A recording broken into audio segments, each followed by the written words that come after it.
Hey guys, welcome to my first ever Devlog.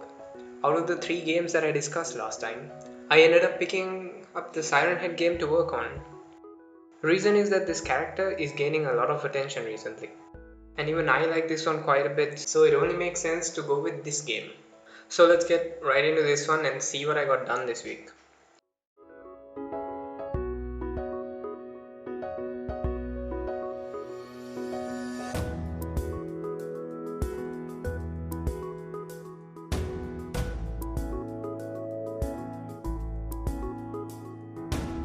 First thing I did was give myself a time limit. I gave myself 20 days. This is quite a bit, but I want to make a pretty decent Sirenhead game with a bit more depth than the ones currently out there. First 2 days, I mainly focused on the story that I wanted to tell. While planning out the story, I did make 2 models and a quick scene. The final starting area will look something like this.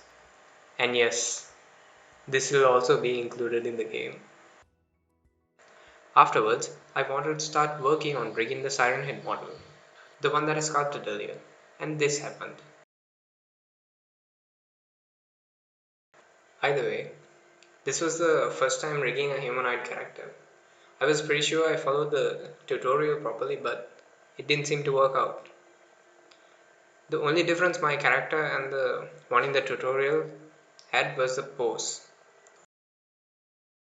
So I assumed it didn't work because this siren head isn't T-posing to assert its dominance. So I fixed its pose, did a very messy remesh, then it turned out beautiful. The rig still wasn't working though, so I moved from it for now. Then I started working on the level design. I didn't want to make my own models because that would just be an unnecessary waste of time. So I downloaded different asset packs from the asset store. Oh wait, what's that? Problem solved. Afterwards, I started playing around with them to get a feel of the assets I'll be using.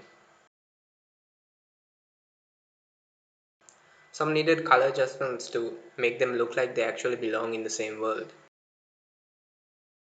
After setting things up and building a good amount of the scene, errors started popping up. Didn't expect that. Um, the running away from my problem strategy didn't seem to work anymore. So this happened. After hours of trying to fix it, it didn't work. So I started a new project, and this time I made sure to only import the models, prefabs or textures and nothing else. And this turned out fine. So here I lost like a day of time but got a better feel of what the area should look like. And it actually turned out much better than the previous one. Now, before you go, Hey man, I don't think horror games are supposed to look like that. shh. Let's just say this segment is for character building. For now, the game is basically just a walking simulator, but by next time, things should be getting much more interesting. And that's all from me for now. If you're interested in seeing how this ends up, like and subscribe. See you in the next one. Bye.